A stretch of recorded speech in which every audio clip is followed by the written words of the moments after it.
Hello, good evening all of you. सभी को शुभ संध्या। और हम लोग आज पढ़ने वाले हैं। रागिनी शर्मा ऑनलाइन दिख रही हैं। M I audible? मेरी आवाज़ आ रही है क्या रागिनी? मेरी आवाज़ आ रही है रागिनी? और जो लोग ऑनलाइन हैं बता दीजिए। चलिए मैं स्टार्ट कर लेता हूं अपना टॉपिक। और rules of pronoun, rules of pronoun आज इंड होने वाला था। आपको याद होगा कि पिछले थर्सडे को हमने जो क्लास किया था, आपका 11th का सेशन जो लिया था, उसमें मैंने आपको 20 रूल या 21 रूल तक पढ़ाया था। और लगभग 8 से 9 रूल अभी बचे हुए हैं। टोटल 30th रूल है। उसके बाद मैं डीपीपी बना के लाया हूँ।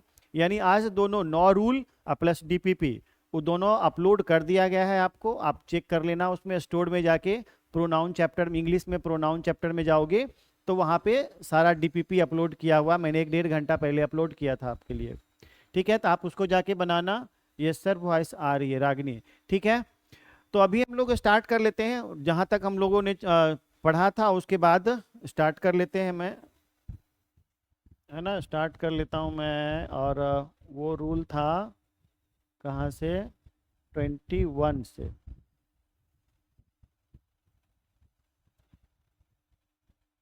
ये तो रूल नंबर 9 ही है। ये सब प्रैक्टिस हो गया था।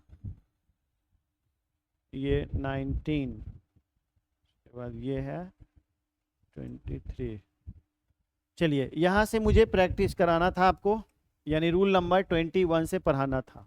ठीक है, इनफैक्ट 20 तक हम लोग पढ़ लिए थे। तो 21 में हम लोग पढ़ने वाले हैं uses of this that and this those. आपको याद होगा मैंने इसके बारे में भी थोड़ा सा हिंट दिया था आपको। दिस का प्रयोग हम किसी चीज़ को डिमोन्स्ट्रेट करने के लिए करते हैं, जैसे दिस इज माई पेन। और वह नज़दीक अगर है, जैसे हाथ में है, हाथ से अटैच्ड है, टच्ड है, तो उसके लिए हम 21 से होगा। रागिनी शर्मा 21 से, यस 21 से ही मैं पढ़ा रहा हूँ। आप 20 तक पढ़े हुए हैं, जल्दी से कर दूंगा, कोई टेंशन नहीं लेना है। एकदम सब कुछ समझा समझा के मैं पढ़ा दूंगा। मैं यहाँ पे लिखा हुआ हूँ दिस दैट दिस दोज। आपको मैं इसके बारे में समझा दूं कि दिस का प्रयोग हम किसी नज़दीक वस्तु के लिए करते हैं, डिमोन्स्ट्रेट करने, दिखाने के लिए। जैसे कहते हैं दिस इज माई पेन, और वो कहेंगे that is my camera. Camera हमसे दूर है तो मैं कहूँगा दैट इज माई कैमरा। उसी का प्लूरल फॉर्म दिस का प्लूरल दीज होता है। जैसे अगर कई सारे कलम हमारे पास में है तो हम कहेंगे दीज आर माई पेन्स। अगर कोई बहुत सारा कैमराज वहां पे है तो दोज आर माई कैमराज। तो कहने का अर्थ ये हो गया कि दिस का प्रयोग हम नजदीक के लिए करते हैं, नजदीक की वस्तु को डिमोन्स्ट्रेट करने के लिए, पॉइंट आउट करने के लिए, या शो करने के लिए, दिखलाने के लिए करते हैं। जबकि दैट का प्रयोग हम दूर की वस्तु को दिखलाने के लिए करते हैं। ठीक है, आपके सामने में देखो यहाँ पर एग्जाम्पल भी दिया हुआ है। This is a cat, these are cats. ये सब हम लोग शायद पढ़ लिए थे, आपको थोड़ा थोड़ा याद आ रहा होगा। दिस इज ए कैट, यानी कि ये नजदीक का बोध कराने के लिए करते हैं, नजदीक का बोध कराने के लिए करते हैं। देखो ध्यान से, नजदीक का बोध कराने के लिए हम दिस इज ए कैट का यूज करते हैं। लेकिन अगर कैट्स है, प्लूरल है, तो दीज आर कैट्स कहेंगे। दैट इज ए बुक, वो दूर है, दोज आर बुक्स। तो आपको ये सब चीज हम समझा चुके थे। जैसे अगर मान लेते हैं कि दूर अगर है तो हम लिखेंगे दोज आर माई पेन्स, यानी वे सब मेरी कलमें हैं। है ना, आप यहाँ पे देखेंगे दोज का प्रयोग किए, पेन्स लिखे तब। अगर नजदीक हुआ तो दीज आर माई बुक्स, ऐसा करके आप इस्तेमाल कर सकते हैं। ठीक है ना, तो ये दोनों हमको पढ़ा चुके हैं पहले भी। चलिए हम आते हैं रूल नंबर 22 पे। 22 रूल नंबर में क्या है, अब यहाँ से मैं अपना स्टार्ट करके आपको बताता चलूँगा और समझाता चलूँगा। ठीक है, अगर दो सिंगुलर नाउन को एंड से कंबाइन किया जाए, यूज्ड इन एनी सेंटेंस, किसी वाक्य में और या किसी क्लाउज में, तो दिस का प्रयोग हम लास्ट वाले सिंगुलर नाउन के लिए प्रयोग करते हैं, जबकि जो उससे पहले यूज हुआ है उसके लिए दैट का प्रयोग करते हैं। ठीक है, आप एक चीज यहाँ पे थोड़ा सा आगे बढ़ते हैं तो मैं आपको पहले इसको समझा दूं आपके एग्जाम्पल से। यहाँ पे अगला अगला रूल में होगा, अगला पेज में होगा। देखो ध्यान से, इस रूल को मैं समझाने के लिए यहाँ पे जो एग्जाम्पल लिया हूँ उसको समझो ध्यान से। जैसे वर्क एंड प्ले, दो है, दो एक्टिविटी है, जो मतलब एंड से अगर दो सिंगुलर नाउन जुड़ा हुआ रहे तो लास्ट वाले सिंगुलर नाउन के लिए दिस का प्रयोग करते हैं, जबकि पहले वाले जो दूर है उसके लिए दैट का प्रयोग करते हैं। ठीक है, अब ध्यान से देखो यहाँ पे वर्क एंड प्ले, काम और खेल, खेलना और काम, आर नेसेसरी टू हेल्थ, यानी काम और खेल नेसेसरी टू हेल्थ, हेल्थ स्वास्थ्य के लिए लाभदायक होते हैं, स्वास्थ्य के लिए लाभदायक होते हैं। दिस, अब this exercises the body, this का मतलब किससे, देखिए यहाँ पे एग्जांपल में दिया हुआ है प्ले से, क्योंकि दो एक्टिविटी है, एक ये है और एक ये है, तो जिसमें से पहला ये है दूसरा ये है, तो यानी कि नजदीक कौन है इसके, दिस के नजदीक कौन है, प्ले है, इसलिए प्ले के लिए यूज किया हमने। तो अगर हम लिखेंगे दिस एक्सरसाइजेज द बॉडी, इसका मतलब हम प्ले के बारे में बोल रहे हैं, तो हम समझाने के लिए यहाँ पे दे दिए है ना कि प्ले के बारे में बोल रहे हैं। एंड दैट, और दैट का मतलब क्या हो गया, वर्क, और वर्क एक्सरसाइजेज द ब्रेन। ठीक है, यानी कहने का अर्थ ये हो गया कि दो जब नाउन जुड़ा रहे, फिर से ध्यान से सुनिए, जब दो सिंगुलर नाउन एंड से जुड़ा रहे तो उस वाक्य में दिस का प्रयोग बाद वाले सिंगुलर नाउन के लिए करते हैं, जबकि दैट का प्रयोग दूर वाले यानी जो पहले यूज किया गया है उसके लिए करते हैं। अभी मैंने थोड़ा देर पहले आपको बताया था कि दिस का प्रयोग नजदीक के लिए करते हैं, नजदीक के लिए करते हैं, और दैट का प्रयोग दूर के लिए करते हैं, दूर के लिए। तो आप बताइए दिस का प्रयोग जो इसके नजदीक कौन है, इसके नजदीक तो ये है, इससे ही ज्यादा दूर है, तो यानी नजदीक वाला के लिए इसके लिए हम ये दिस करेंगे, और दैट का प्रयोग हम दूर वाला के लिए करेंगे, इसलिए देखो दैट का प्रयोग इसके लिए किया हमने। ठीक है, तो जो नजदीक होगा उसके लिए हम इस्तेमाल करते हैं। चलिए मैं अपना एक छोटा सा एग्जाम्पल और आपको बताऊं तो आपको ज्यादा समझ में आ जाएगा। देखिए यहाँ पे प्लूरल के रूप में वही एग्जाम्पल दिया हुआ है जो मैं आपको बताने जा रहा था, तो मैं इसको लिख देता हूं हिंदी में, थोड़ा सा आप हिंदी में लिख के कोशिश करिए। चलो मैं इस रूल को लिख देता हूं हिंदी में तो आपको समझ में आएगा। जब दो, कुछ लोग हिंदी में लिखने वाले होते हैं उनको जल्दी से लिखते चलिएगा। जब दो, चूंकि 11th क्लास में थोड़ा सा कमजोर होता है इंग्लिश लोगों का, तो मुझे लिखना पड़ता है, जब दो सिंगुलर नाउन्स को एक वाक्य अथवा क्लाउज में, क्लाउज माने उपवाक्य, अथवा क्लाउज, क्लाउज बोले तो उपवाक्य, उपवाक्य में एंड से जोड़ा जाता है, एंड से जोड़ा जाता है, तो दिस का प्रयोग, तो दिस का प्रयोग, दिस का प्रयोग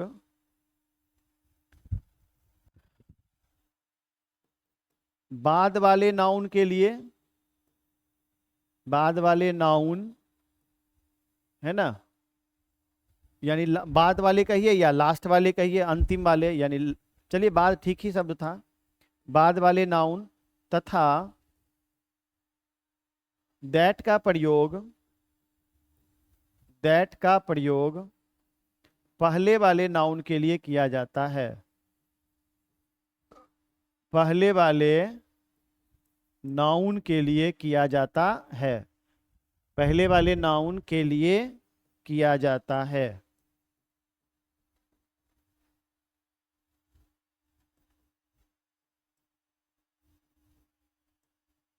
किया जाता है। इस रूल को मैंने इसलिए लिख दिया क्योंकि इसी का अगला रूल केवल पास्ट का है, जो यहाँ पे सिंगुलर नाउन लिए हैं उसमें हम प्लूरल नाउन ले लेंगे, है ना।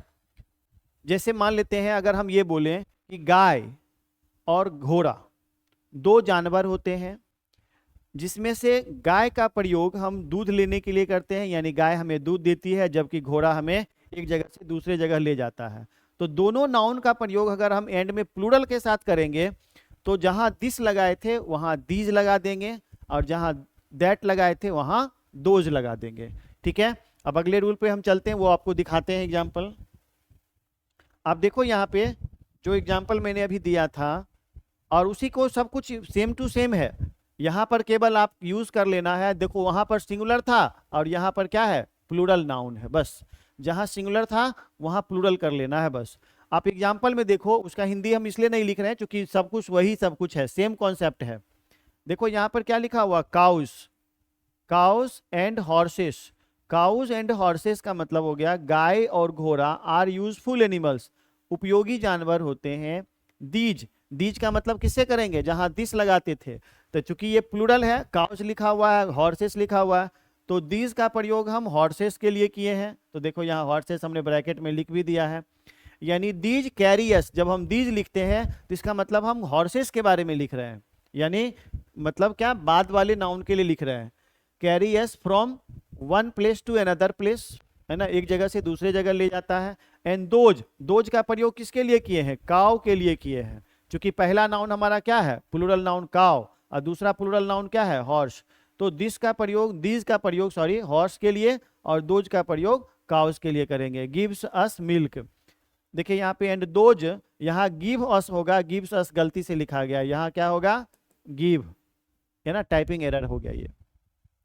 तो कहने का मतलब ये हो गया कि दोनों रूल आप समझ में आ गया होगा कि जब दो नाउन को एंड से जोड़ा जाता है तो पहला नाउन के लिए पहला नाउन कहते हैं, जब दो नाउन को एंड से जोड़ते हैं तो दूसरे नाउन के लिए दिस और पहले नाउन के लिए दैट का प्रयोग करते हैं। लेकिन जब दो प्लूरल नाउन को जोड़ा जाता है तब हम बाद वाले यानी लास्ट वाले के लिए दीज और पहले वाले के लिए दोज का प्रयोग करते हैं, जो दो एग्जाम्पल से आपको मिला। इसके पहले एग्जाम्पल था और ये दूसरा रूल में, रूल नंबर 23 में ये एग्जाम्पल है।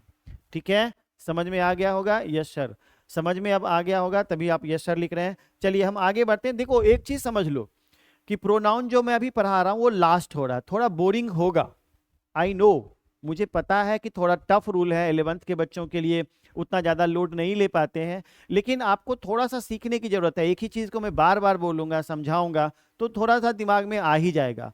और प्रैक्टिस मेक्स यू परफेक्ट, जितना प्रैक्टिस करोगे उतना परफेक्ट होगा। इसके लिए हम डीपीपी भी बना के लाए हुए हैं, आज हम लोग उसको करते भी हैं। ठीक है ना, तो थोड़ा सा आगे बढ़ते हैं, थोड़ा स्टैंडर्ड पढ़ने के लिए थोड़ा सहना तो पड़ता है।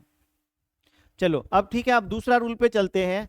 सब कुछ सेम ही है, अगर दो नाउन को, सेम क्लास के दो नाउन को कंपेयर किया जाता है तो that of is used for singular noun and those of is used for plural noun का प्रयोग करते हैं।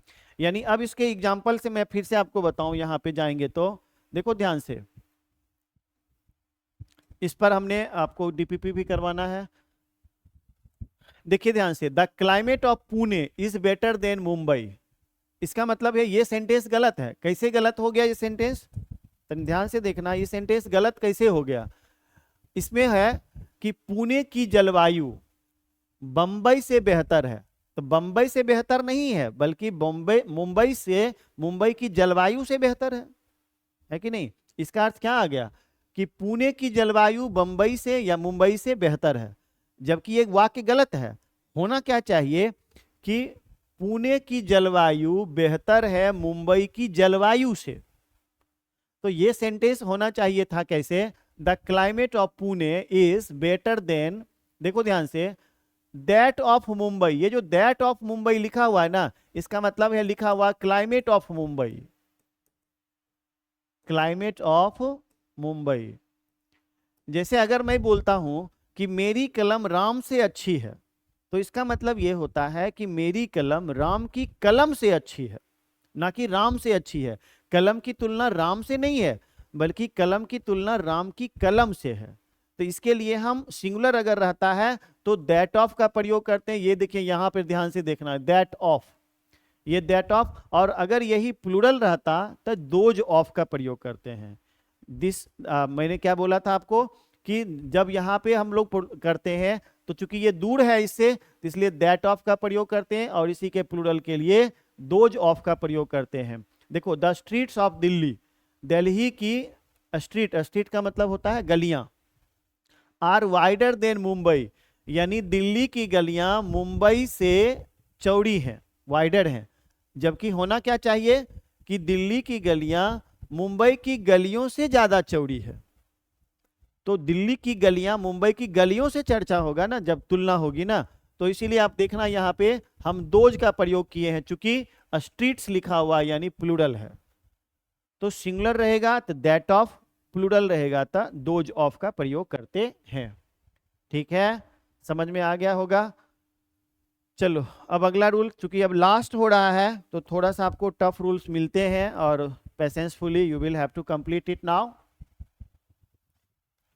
इंडिफिनिट प्रोनाउन, बडी, वन, इस सब का प्रयोग हम किसके लिए करते हैं? पर्सन के लिए प्रयोग करते हैं। ठीक है, ध्यान से सुनना मेरी बात को।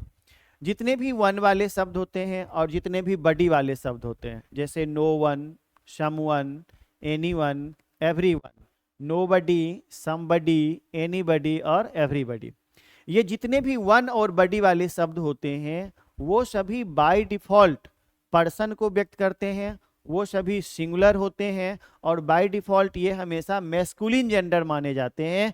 यानी इसके लिए हम ही, उसके बाद हिज, उसके बाद हिम या उसके बाद हिमसेल्फ इत्यादि का प्रयोग करते हैं, ना कि दे, देम, देमसेल्फ्स या फिर अन्य किसी का प्रयोग करते हैं। बस यही ये रूल है। हम फिर से इसको बता देते हैं कि देखो ध्यान से, ये जो है जो इंडिफिनिट प्रोनाउन जो होते हैं, जो बॉडी से बने शब्द होते हैं या वन से बने जो शब्द होते हैं, उनका प्रयोग किस चीज के लिए करते हैं? हम पर्सन को व्यक्त करने के लिए, जो मैंने अभी आपको भर्बली बताया भी। जितने भी बॉडी वाले शब्द हैं और जितने भी वन वाले शब्द हैं, बडी और वन जिसमें लगा हो, समझो कि पर्सन को बताता है, व्यक्ति को बताता है, और उसके लिए हमेशा हम ही यानी कि मैस्कुलिन जेंडर का प्रयोग करते हैं। ठीक है, देखो ध्यान से, इसके लिए हम ही का प्रयोग करेंगे, हिम का प्रयोग करेंगे, हिज का करेंगे, हिमसेल्फ का करेंगे, प्रयोग किया जाता है। और they, them, their, themselves is not used, इसका प्रयोग नहीं किया जाता। ठीक है, याद रहेगा ना? याद रहेगा ना? मैंने क्या बताया आपको? फिर से मैं बोलता हूं, एक ही चीज को मैं बार बार बोलता हूं कि जो भी बड़ी वाले शब्द हैं, जो भी वन वाले शब्द हैं, वो सभी बाय डिफॉल्ट पर्सन को बतलाते हैं, पर्सन माने व्यक्ति को बतलाते हैं, और वो हमेशा मैस्कुलिन जेंडर में होते हैं। इससे पहले भी हम लोग रूल पढ़ चुके थे। मुस्कान भी बोल रही है यस सर। चलो आगे बढ़ जाते हैं अब। अच्छा, जितना भी थिंग वाला, अगला रूल भी हम बताते हैं, फिर एग्जाम्पल पे चलेंगे।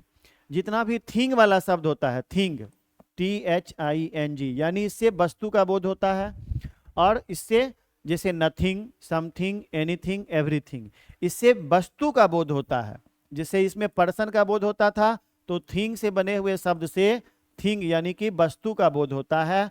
थिंग माने वस्तु का बोध होता है। ठीक है, और इसके लिए हमेशा हम न्यूटर जेंडर इट का प्रयोग करते हैं, यानी इट का प्रयोग करेंगे, इट्स का प्रयोग करेंगे, इटसेल्फ का प्रयोग करेंगे। उसके लिए ही का प्रयोग नहीं करेंगे, सी का प्रयोग नहीं करेंगे, दे का प्रयोग नहीं करेंगे, बल्कि बाय डिफॉल्ट इसके लिए थिंग के लिए इट का प्रयोग करेंगे और पर्सन के लिए ही का प्रयोग करेंगे। बस याद रह जाएगा। यानी ही के ग्रुप का सब होगा, ही हो गया, हिज हो गया, हिम हो गया, हिमसेल्फ हो गया। थिंग के लिए क्या हो गया? इट हो गया, इट्स हो गया, इटसेल्फ हो गया। चलो आगे बढ़ जाते हैं। अब एक दो एग्जाम्पल यहाँ दिया हुआ, देखो ध्यान से। यहाँ बडी वाला शब्द है ना, बडी वाला, यहाँ बडी वाला शब्द है, यहाँ देखो बडी वाला शब्द है। ठीक है, तो यहाँ पे क्या लग गया? हिज लग गया। यहाँ पे वन वाला शब्द है तो क्या लग गया? यहाँ इसके लिए प्रोनाउन ही लग गया। यहाँ एनीबॉडी है तो यहाँ पे देखिए ऑब्जेक्ट के रूप में क्या लग गया? वन लग गया। तो कहने का मतलब ये है कि बडी वाला रहे, वन वाला रहे, इन सब के लिए क्या लगेगा? ही, हिज, हिम लगेगा। अब एग्जाम्पल देखिएगा, इफ एनीबॉडी हेल्प्स मी, अगर कोई व्यक्ति, जब एनीबॉडी देते हैं तो इसका मतलब क्या आता है? कोई व्यक्ति। जब कोई व्यक्ति मेरी सहायता करता है, I shall be thankful to him, तो मैं उसके प्रति आभारी हूं, है ना? मैं रहूंगा, सॉरी, आई शैल बी, मैं उसके प्रति आभारी रहूंगा। तो उसके लिए यहाँ पर हम एवरीबॉडी में तो कोई भी स्त्रीलिंग भी आ सकती है, महिला भी आ सकती है, लड़की भी आ सकती है, लेकिन हम यहाँ पे अगर हर का प्रयोग करेंगे तो वो गलत होगा। अगर हम यहाँ पे देम का प्रयोग करेंगे तो गलत होगा। बाय डिफॉल्ट क्या होगा? बडी लगा रहेगा, तो यानी ही के ग्रुप का ही कुछ भी, चाहे नॉमिनेटिव केस हो, चाहे ऑब्जेक्टिव केस हो, चाहे पॉजेसिव केस हो, कोई भी लगेगा, लेकिन वो बाय डिफॉल्ट ही के लिए लगेगा, यानी बाय डिफॉल्ट मैस्कुलिन जेंडर होगा। ठीक है, और जब इट का, जब यहाँ पे थिंग रहेगा तो वहां पे बाय डिफॉल्ट इट का प्रयोग होगा, यानी कि इट का, इटसेल्फ का, इसका प्रयोग होगा। चलिए हम अगले रूल पे आ जाते हैं, जो कि यहाँ पे लिखा हुआ भी है, जो मैंने आपको थोड़ा देर पहले भी बताया भी था। देखो ध्यान से, यहाँ क्या लिखा हुआ? इंडिफिनिट प्रोनाउन से थिंग का बोध होता है, यानी कि थिंग से बने हुए शब्द, समथिंग, नथिंग, एनीथिंग, एवरीथिंग, इन सब से किसका प्रयोग होता है? आप गौर करना यहाँ पे इट, इट्स, इटसेल्फ, जिसकी चर्चा अभी हम पहले कर चुके थे। ठीक है, आप यहाँ पर इसके लिए ही, हिम, हिज, इस सब का प्रयोग हम नहीं करेंगे। देखो यहाँ लिखा हुआ इज नॉट यूज्ड, यानी इनका प्रयोग हम नहीं करेंगे, बल्कि किसका प्रयोग करेंगे? इट का प्रयोग करेंगे, जो कि चर्चा हम कर भी चुके हैं। एग्जाम्पल देखिए, everything has its own limitation. Everything के लिए यहाँ पे हमने क्या लगाया है? इट्स का प्रयोग किया है। यहाँ पे अगर हम लिख देंगे इस सेंटेंस को, अगर ऐसा लिखते, एवरीथिंग हैज, है ना, their own limitation, own limitation, इसी तरह का कॉमन एरर दिया रहता है एग्जामिनेशन में, तो आप इस सेंटेंस को गलत मानेंगे और देयर के जगह पे यहाँ पे क्या दे देंगे? इट्स का प्रयोग कर देंगे। ठीक है जी, समझ में आ रहा है? जो लोग ऑनलाइन है, रागिनी, मुस्कान, काजल, ये सब ऑनलाइन है, आप बताइए समझ में आ रहा है? मैं आगे बढ़ूं? रागिनी, काजल, मुस्कान, चलिए, लड़कियां आगे बढ़ रही हैं, लड़के कोई भी ऑनलाइन नहीं रहते हैं, पता नहीं क्यों नहीं रहते हैं। चलिए मैं आगे बढ़ जाता हूं। अब question number total rule number 27 पे। टोटल 30 रूल ही है, और 30 रूल के बाद हम लोग डीपीपी करने वाले हैं। ठीक है, हाँ जी, चलिए, काजल, रागिनी, सभी लोग यस सर बोल रहे हैं, इसका मतलब समझ में आ रहा है। अभी मैंने बस this, that, these, those, that of, those of, इसका प्रयोग बताया है। एक बार आप रूल देख लेना, मैंने अपलोड कर दिया है as per as my commitment, and I have just uploaded all the document file regarding pronoun. Pronoun से संबंधित सारी डॉक्यूमेंट फाइल को मैंने अभी अपलोड किया है 1-1.5 घंटा पहले। आप जाके स्टोर में जाके आप अपना नोटबुक बना सकते हैं। ठीक है, और कोई दिक्कत अगर होगी तो आप फिर से पूछना, और वीडियोस को भी देखना, प्रीवियस वीडियोस को देखना, तब तैयारी आपकी हो जाएगी। चलिए वन के बारे में पढ़ते हैं अब हम। वन के बारे में, वन, वन क्या होता है? ध्यान से देखना, वन का प्रयोग हम किस तरह से करते हैं। सबसे पहला नंबर तो वन के बारे में सीखते हैं क्या होता है। देखिए, वन के बारे में सामान्यतः आप जानते हैं किसका मतलब होता है? एक, है ना? ठीक है जी, एक, वन का मतलब आप जानते हैं कि होता है एक। लेकिन यहां हम वन एक इंडिफिनिट प्रोनाउन के रूप में पढ़ रहे हैं। कई जगह पे इसका प्रयोग होता है। वन का मतलब कोई के अर्थ से होता है, एक तो होता ही है, ये जब एडजेक्टिव के रूप में प्रयोग होता है। ध्यान से इसके बारे में सब कुछ समझिए। वन का प्रयोग एडजेक्टिव ऑफ नंबर के रूप में होता है, तब ओ एन ई, वन मतलब एक करते हैं। वन का मतलब जब कोई अर्थ होता है, कोई, है ना, तब यह इंडिफिनिट प्रोनाउन होता है। इंडिफिनिट प्रोनाउन होता है। लेकिन अभी थोड़ा देर जब पढ़े थे वन से बने शब्द, तो उसके लिए हमने ही का प्रयोग किया था, याद कीजिए, मैस्कुलिन जेंडर का प्रयोग किया था। लेकिन जब वन का प्रयोग करेंगे तो इसके लिए हम पॉजेसिव केस वंस का प्रयोग करेंगे, वंस। यही रूल को बताने के लिए आपको मैंने यहाँ पे अलग रूल लिख दिया। यानी जब वन का मतलब कोई रहेगा तो वन का पॉजेसिव केस क्या होगा? वंस होगा, ना कि हिज होगा। हिज नहीं होगा, इसके लिए हम ही का प्रयोग नहीं करेंगे, इसके लिए हम हिम का प्रयोग नहीं करेंगे, इसके लिए हम हिम सेल्फ का प्रयोग नहीं करेंगे। जबकि वन के लिए क्या करेंगे? वन के लिए करेंगे वंस का प्रयोग।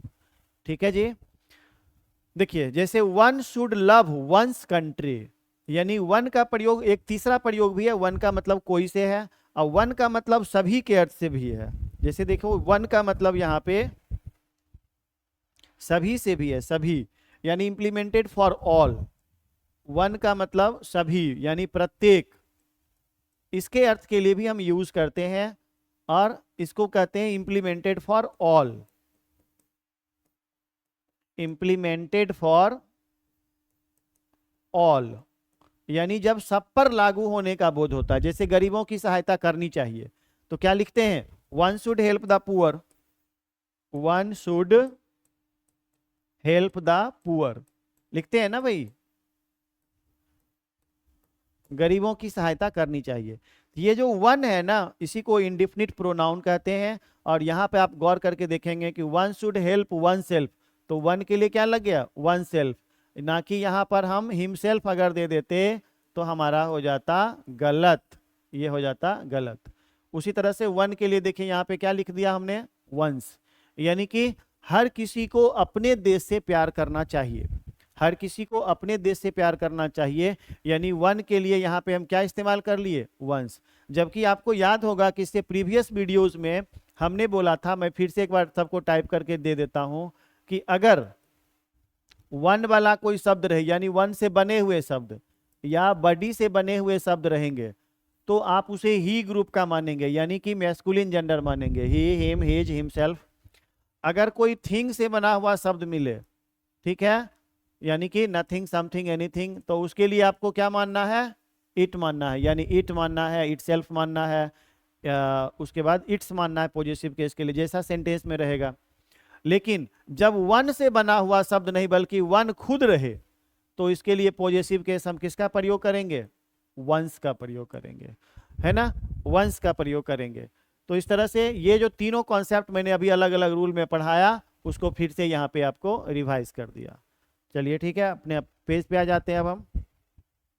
ठीक है, तो ये हम लोगों ने पढ़ लिया। अब आ जाते हैं अगले पेज पे फिर से, रूल नंबर 28 में। और रूल नंबर 28 में क्या है, एक मिनट, वही बात है जो मैंने अभी बताया था कि वन के लिए पॉजिटिव केस का प्रयोग वन का रूप में पूरा लिख देता हूं, देखो ध्यान से। जैसे अगर वन है तो उसका प्रोनाउन वंस प्लूरल, सॉरी, ये इसका प्लूरल हो गया, और उसके बाद ये इसका पॉजिटिव केस हो गया, और ये इसका रिफ्लेक्सिव प्रोनाउन हो गया, वन सेल्फ। यही अगला रूल है। ठीक है, वन का प्लूरल क्या होता है, वंस, ये हो गया इसका प्लूरल। मैं इसको एग्जांपल से आपको समझा दूं तो ज्यादा अच्छा रहेगा। जैसे I have a red car, I have a red car, इसका मतलब क्या हुआ, मेरे पास एक लाल गाड़ी है, लेकिन मुझे ब्लू वाला गाड़ी पसंद है, तो उसके लिए हम क्या यूज करेंगे, बट, यहां लिख देंगे बट, दूसरे कलर से यूज कर लेता हूं मैं, but I like blue, I like blue ones, blue one. देखो ध्यान से, अब यहां जो कार है, रेड के बाद कार है, लेकिन यहां ब्लू के बाद क्या लिख दिया, वन, यानी क्या, कार के बदला में वन का प्रयोग किया, है ना। आप यहां वन को हटा के कार भी लिखते तो गलत नहीं होता, ये भी सही होता, लेकिन हम वन प्रोनाउन का प्रयोग किए हैं कार के बदले में, और यही हमारा रूल नंबर 28 है। लेकिन अगर हमारा यहाँ प्लूरल रहता, अगर हमारा रहता सेंटेंस ये कि आई हैव रेड कार्स, मेरे पास लाल गाड़ियां हैं, देखो कार्स लिख दिया, यानी प्लूरल कर दिया, but I like blue, but I like blue, अब वंस, देखो ध्यान से, ONE, अब यहां पर हम S लगा देंगे। तो मेरे कहने का मतलब है कि यहाँ कार्स था तो वंस हो गया, और यहाँ कार था तो वन हो गया, यानी वन सिंगुलर हो गया, वंस प्लूरल हो गया। ठीक है, और वन सेल्फ का प्रयोग आपने पहले भी देखा था, मैं एक और करके बताता हूं, है ना। जैसे one should serve one's country,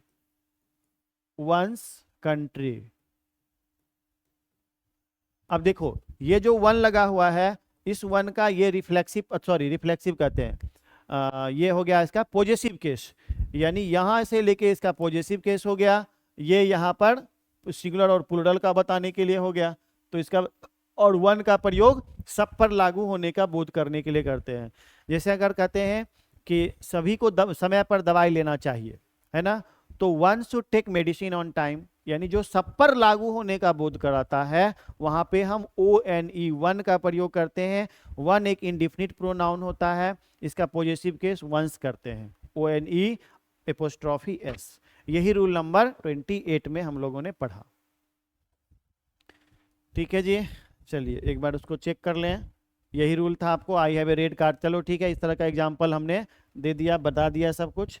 हम अगले रूल पे आ जाते हैं अब, और रूल नंबर 29 और 30, बस दो ही रूल अब बचा हुआ है, उसके बाद हम DPP शुरू करेंगे बनाना।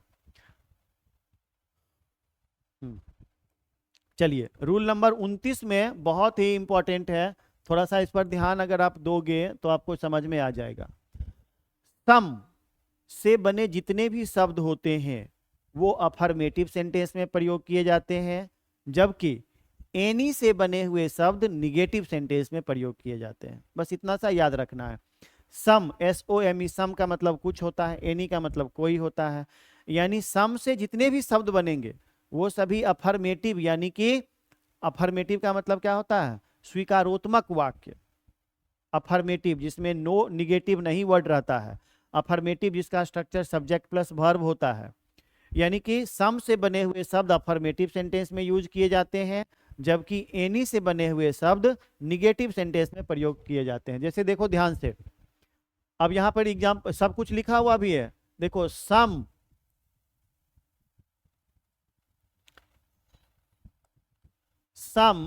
एंड इट्स फॉर्म्ड प्रोनाउंस, यानी सम और उससे बने हुए प्रोनाउन जैसे someone, somebody, something are used in affirmative sentence. मैंने अभी थोड़ा देर पहले बताया कि जितने भी सम से बने हुए शब्द होते हैं वो सभी अफर्मेटिव सेंटेंस में यूज किए जाते हैं। यानी सम और उससे बने प्रोनाउन जैसे समथिंग, समवन, समबडी, ये सभी अफर्मेटिव में, जबकि एनी से बने हुए शब्द, एनी, एनी माने कोई, एंड इट्स फॉर्म्ड प्रोनाउन, और एनी से बने हुए प्रोनाउन जैसे anyone, anybody, anything are used in negative sentence.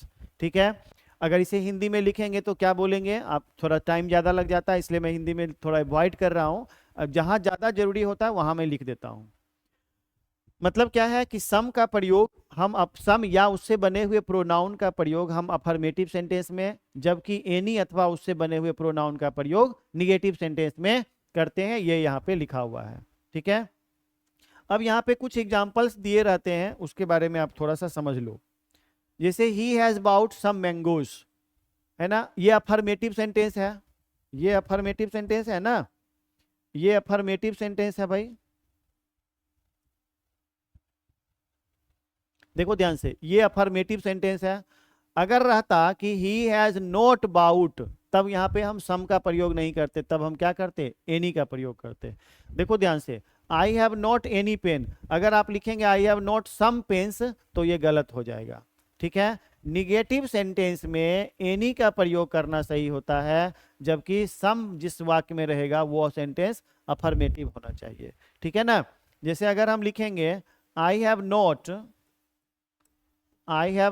Some mangoes, I have not some mangoes, तो आपको पता होना चाहिए, अगर ये रूल नहीं जानते तो आपको लगता है कि ये सही ही है, यानी आप कहते हैं कि मेरे पास कुछ आम नहीं है, लेकिन आपको जानकारी के लिए बता दें ये सेंटेंस गलत होता है, क्योंकि सम का प्रयोग हमेशा अफर्मेटिव सेंटेंस में करते हैं, और ये सेंटेंस सही क्या होता, I have some mangoes, I have some mangoes. आप इसे एनी से भी बना सकते थे, तो क्या बनाएंगे, आई have not any mango, any के साथ प्लूरल नहीं लगेगा बल्कि क्या लग जाएगा, सिंगुलर लगेगा ना, आई हैव नॉट एनी मैंगो, ये सही होगा और ये सही होगा। ठीक है भाई, समझ में आ रहा होगा। अब लास्ट रूल पे हम लोग चलेंगे, 29 रूल तक हम लोग पढ़ चुके हैं, अब लास्ट वाले रूल पे चलेंगे, फिर डीपीपी बनाएंगे। डीपीपी में सबको जवाब देना होगा आपको खुद से। कुल मिला के 20 क्वेश्चन डीपीपी में लाया हूँ, आप सबको दे भी दिया हूँ, आप सब इसे बनाना। ठीक है, समझ में आ रहा है तो एक बार फिर से यस कर दीजिए। समझ में अगर आ रहा है तो एक बार यस कर दीजिए। लास्ट रूल पे हम लोग हैं, थोड़ा पेशेंस रखते हुए हम लोग लास्ट रूल पर पहुंच गए हैं। चलिए, ये रूल नंबर 30। हाँ जी, 642 में यस सर, काजल मुस्कान को समझ में आ रहा है। चलो अब हम लोग रूल नंबर 30 पर आते हैं, है ना।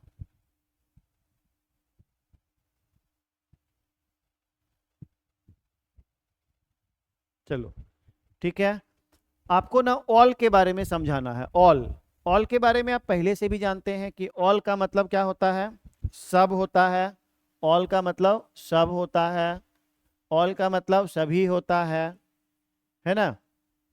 ऑल का मतलब समस्त होता है, समस्त, जैसे कहते हैं ना समस्त प्राणी। और ऑल का मतलब संपूर्ण भी होता है।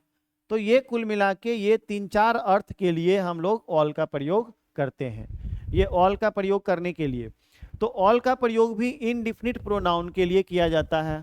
ऑल माने सब, सब कुछ, सभी, प्रत्येक, is used in indefinite pronoun for person and thing both. आपको याद क्या रखना है इस रूल में कि ऑल का प्रयोग हम पर्सन के लिए भी करते हैं, जैसे all is well, all is well तो मतलब सभी व्यक्ति अगर ठीक हैं तो ऑल आर वेल कहेंगे, जहां काउंटेबल नाउन रहेगा। लेकिन जहां थिंग का बोध होगा वहां ऑल इज वेल कहेंगे। तो ऑल इज वेल भी सही होता है, ऑल आर वेल भी सही होता है। जब ऑल इज वेल बोलेंगे तो इसका मतलब वस्तु के बारे में बोल रहे हैं कि सब चीज ठीक है। अगर ऑल आर बोल रहे हैं तो व्यक्ति के बारे में बोल रहे हैं, यानी सभी लोग ठीक है। ठीक है, बस इतना ही इसमें था। अब एग्जाम्पल देखिए, all of us should love our country. तो ऑल ऑफ अस जब यहाँ प्रयोग किए गए तो यानी पर्सन के लिए यूज किया गया है। जैसे all of these pens are costly, यानी कि सभी, मतलब प्रत्येक कलम, यानी सभी कलमें क्या है, कॉस्टली है, महंगी है। तो यानी चीज के बारे में यूज किया गया। मतलब इसमें याद क्या रखना था कि ऑल का प्रयोग हम वस्तु के लिए और व्यक्ति के लिए, दोनों के लिए करते हैं। ठीक है जी।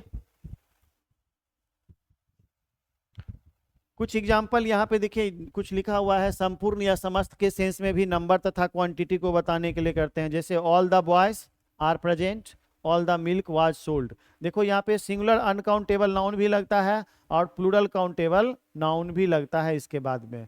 यानी कि ऑल के बाद ऑल का प्रयोग वस्तु और व्यक्ति दोनों के लिए करते हैं, आपको पहले भी बता चुके हैं।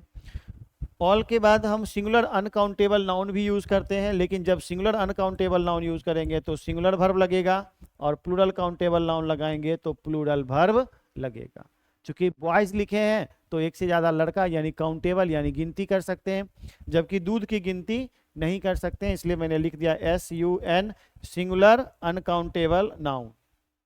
ठीक है, चलिए सभी लोग समझ गए होंगे। तो रूल नंबर ये सब खत्म हो गया।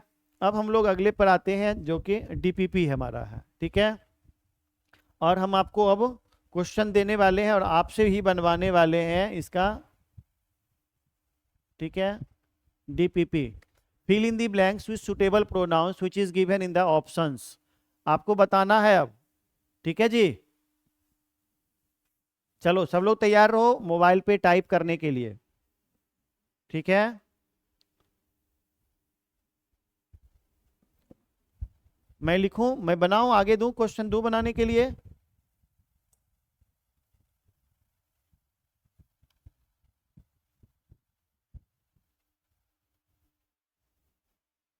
चलो, Manali is a good girl.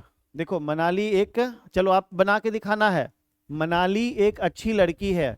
Everybody likes dash, यहां पर आप किस ऑब्जेक्ट का प्रयोग करेंगे? प्रोनाउन का DPP है ये, प्रोनाउन का क्वेश्चन बनवा रहा हूं मैं आपसे। आप बताओ यहाँ पे कि मनाली एक अच्छी लड़की है, हर कोई उसे पसंद करता है। तो यहाँ पे हम क्या देंगे? हीज देंगे कि हर देंगे कि हर्ष देंगे कि देम देंगे? जल्दी बनाइए, आई एम वेटिंग। मैं आपसे ही बनवाऊंगा, DPP तो आपको ही बनाना पड़ेगा। जल्दी, हर, यस, काजल का सही जवाब हुआ। चूंकि यहाँ पे लड़की है ना, तो लड़की के लिए हम किसका प्रयोग करेंगे यहाँ पे भाई? यहाँ पे गर्ल है तो इसका मतलब यहाँ पे हर का प्रयोग करेंगे। रागिनी शर्मा, काजल सही। मुस्कान कहाँ चली गई भाई? मुस्कान भी आप जवाब दे सकती हैं। चलो अगला क्वेश्चन देखते हैं। तब तक अगला क्वेश्चन पे हम आ जाते हैं। बोथ नीला एंड बीना, देखो नीला नाम है, ये नीला, नीला कलर का नहीं बल्कि मुस्कान का भी जवाब आ गया, सही है।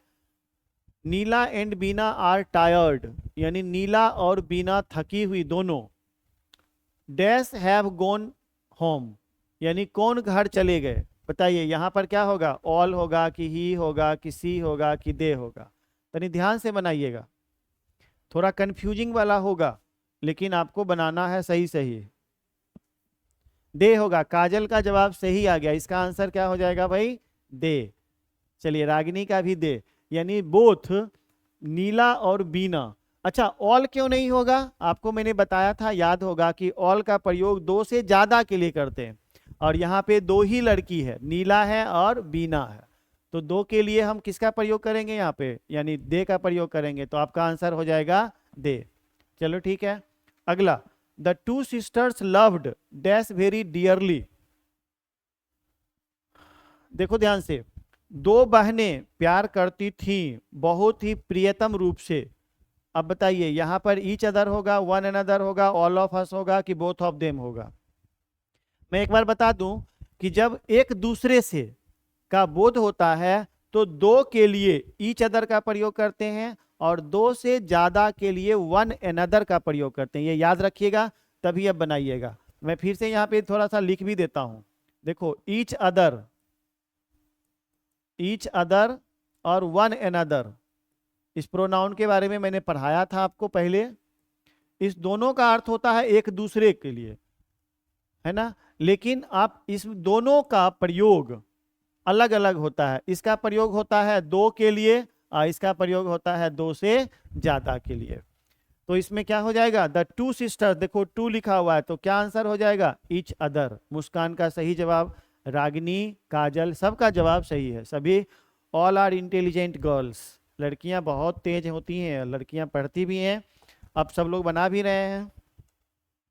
चलिए क्वेश्चन नंबर 4, अब 4 नंबर क्वेश्चन को अटेम्प्ट करिए। Little children love each other, one another, all of them, either of them, क्या होगा? देखो लिटिल चिल्ड्रेन बच्चे, 4 का ए, हाँ बिल्कुल बिल्कुल बिल्कुल, ये 4 का आंसर क्या हो जाएगा भाई, ए हो जाएगा। सही जवाब आ गया, रागिनी का, मुस्कान का भी सही जवाब आ गया। चलो भाई सही है, यानी कि लिटिल चिल्ड्रेन मैंने अभी तुरंत बताया था, वन अनदर का प्रयोग, काजल का भी जवाब सही है, यानी वन अनदर का प्रयोग हम दो से ज्यादा के लिए करते हैं। चलो क्वेश्चन नंबर नेक्स्ट करते हैं। क्वेश्चन नंबर नेक्स्ट पे आते हैं। चलो, Renu, Vibha, Poonam and Preeti help, बताइए जल्दी जल्दी। ईच अदर होगा, वन अनदर होगा? अब तो सब कुछ आसान हो गया, नंबर लिख के लिखिएगा, ABCD नहीं। जैसे अभी थोड़ा देर पहले मुस्कान ने लिखा था 4A, उस फॉर्मेट में लिखना है। फिर लिख रही है रागिनी बी। चलो, रेणु, विभा, पूनम, देखो 3 है ना, 3 है ना नाम, तो इसलिए क्या हो जाएगा, वन अनदर हो जाएगा। 5 का भी, रागिनी शर्मा ठीक, मुस्कान भी ठीक। चलिए, the couple spoke to dash earnestly, जल्दी बोलिए। 6 नंबर बताना है, 6 नंबर।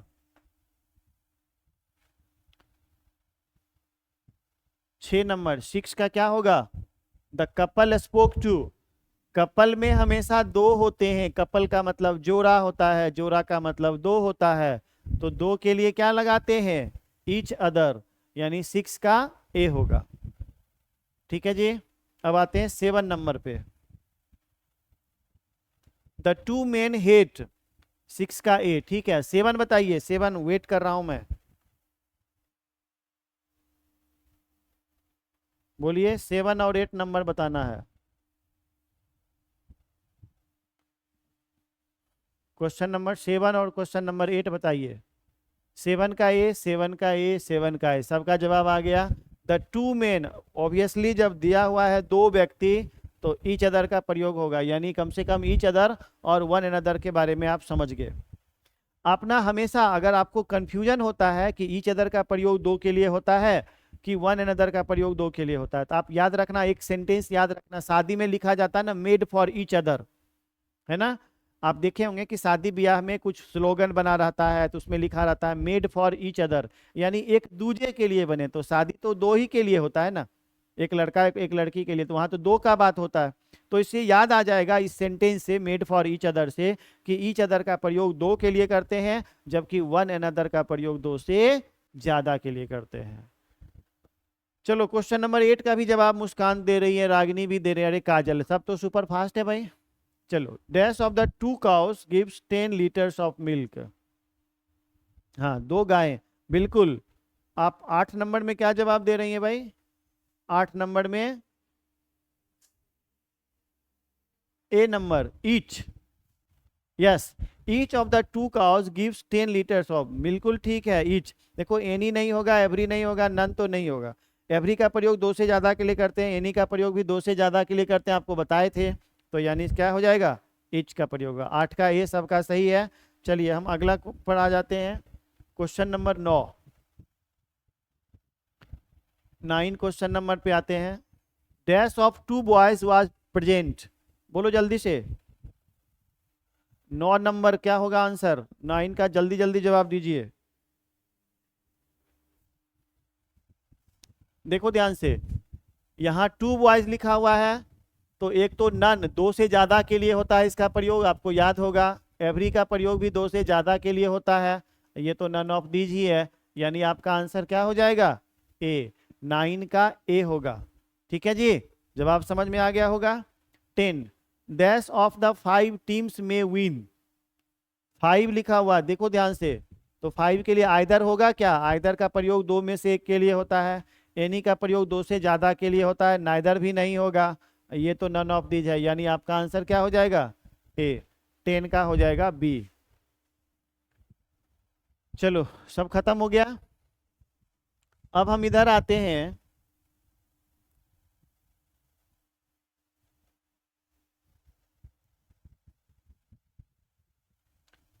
चलो, करेक्ट द फॉलोइंग सेंटेंसेस, इसको सही करना है। 3 क्वेश्चन यहाँ पे दिया हुआ है। 10 का डी। अब तो 10 का डी कैसे होगा भाई? 10 का डी आप दे रही हैं, कौन है भाई? डैश ऑफ द 5 टीम्स में विन, तो नन ऑफ द एबव कैसे दे दिया आपने 10 का? सॉरी सॉरी मुस्कान, अच्छा अच्छा, फिर से आपने भी लगता है गलत टाइप हो गया था। 10 का बी नहीं होगा, 10 का होगा ए। एनी का प्रयोग आपको याद होगा, मैंने बताया हुआ था दो से ज्यादा के लिए, यानी दो से ज्यादा में से कोई एक का अर्थ रहता है, तब हम एनी का प्रयोग करते हैं। आपको याद होगा, ऐसे करके बताया था मैंने, दो से ज्यादा में से कोई एक, ग्रेटर देन 2 बाय 1। आपको याद है, मैंने ऐसे करके बताया था। चलो, every one of the following of the two boys get a prize. Every one of the two boys get a prize, क्या हो जाएगा इसका? एवरी वन होगा, बताइए। Every one of the two boys होगा। एवरी वन का प्रयोग नहीं करते हैं, एवरी वन और एनी का प्रयोग दो से ज्यादा के लिए करते हैं। और यहाँ क्या है? टू है, तो यहाँ पे हम लगा देंगे ईच, यानी क्वेश्चन आंसर क्या हो जाएगा? ये करेक्ट करना है, तो each of the two boys get a prize. ठीक है ना, ऐसे बनाएंगे। चलो अगला क्वेश्चन बनाओ। Each of the 5 men received a reward. क्या लिख रहे हैं? काजल नो, मुस्कान नो, ये समझ में नहीं आ रहा भाई, क्या नो क्या लिखी हो?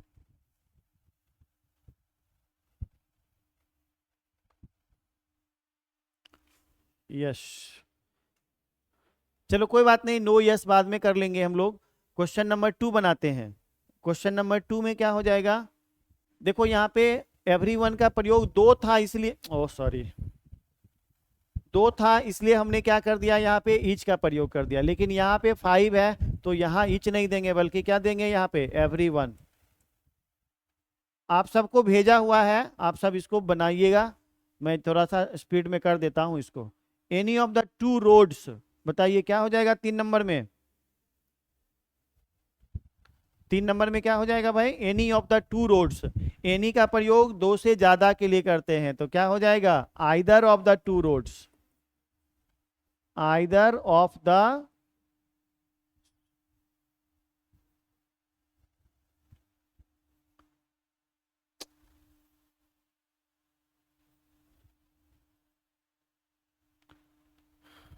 है ना? देखो यहाँ पर ये लीड्स जो लगा है वो किसके लिए लगा है? आइदर के लिए लगा है, या मत समझ लेना कि रोड्स के लिए लगा है, टू द रेलवे स्टेशन। ठीक है ना? यहाँ एनी ऑफ के जगह पे क्या हो जाएगा? आइदर। चलिए अगला क्वेश्चन पे हम चलते हैं, और बस 10 ही क्वेश्चन है, इसको जल्दी जल्दी बना लेते हैं। चलो अगर दिख रहा है तो यहाँ पे बना दो जल्दी जल्दी। None of the two guest, थोड़ा बड़ा जरूर कर लेते हैं।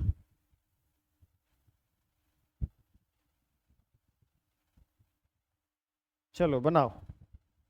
None of the two guest, बताइए दो के लिए नन का प्रयोग करते हैं क्या? तो यहाँ पे क्या हो जाएगा? नाइदर हो जाएगा। नन के जगह पे क्या हो जाएगा? नाइदर। चूंकि आपको पता है कि जब दो का बोध रहता है, हाँ, आइदर। अब जब तक नंबर नहीं देंगे तब तक पता नहीं चलता है, मुस्कान, काजल, ठीक है ना? चलो अब यहाँ पे देखो, answer any one of the two questions. Answer any one का प्रयोग दो से ज्यादा के लिए होता है, मैंने प्रैक्टिस करवाया था। यहाँ पे क्या हो जाएगा, either. Neither of the four books, तो यहाँ पे क्या हो जाएगा, नाइदर नहीं बल्कि नन हो जाएगा। क्यों, क्योंकि फोर बुक्स लिखा हुआ है। हाँ, रागिनी शर्मा स्पेलिंग एरर हो गया, नरदर लिखा गया, नाइदर। कोई बात नहीं, वो हर बार में गड़बड़ होता। अंग्रेजी में एक कहावत है, haste makes waste, haste makes waste, यानी हर बार में गड़बड़। पांच में आइदर होगा, पांच में आइदर होगा, छह में नन होगा। अब देखो 7 नंबर में क्या है, none of my two pens writes well. बनाइए, आपको मौका मिला है, बनाइए।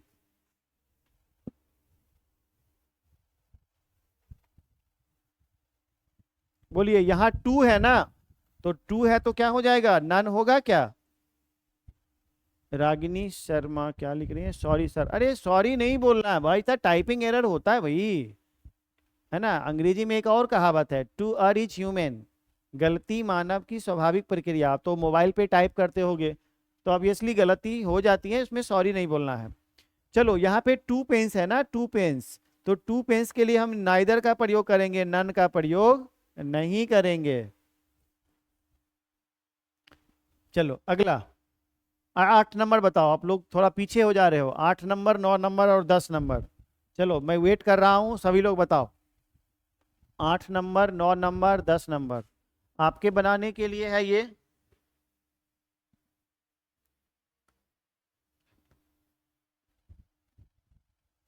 8 नंबर बनाइए।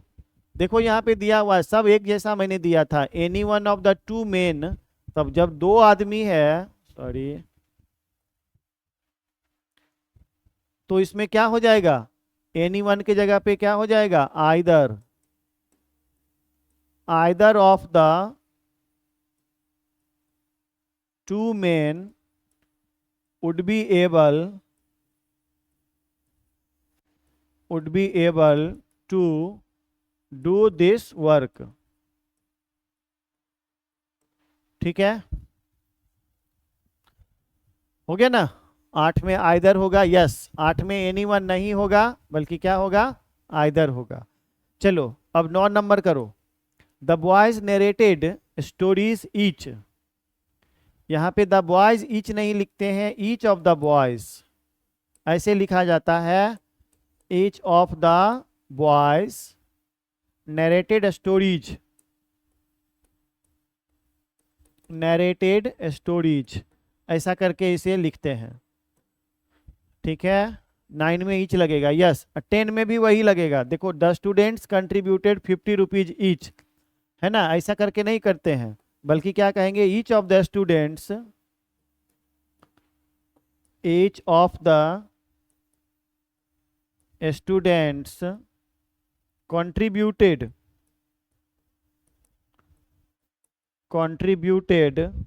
50 रुपीज।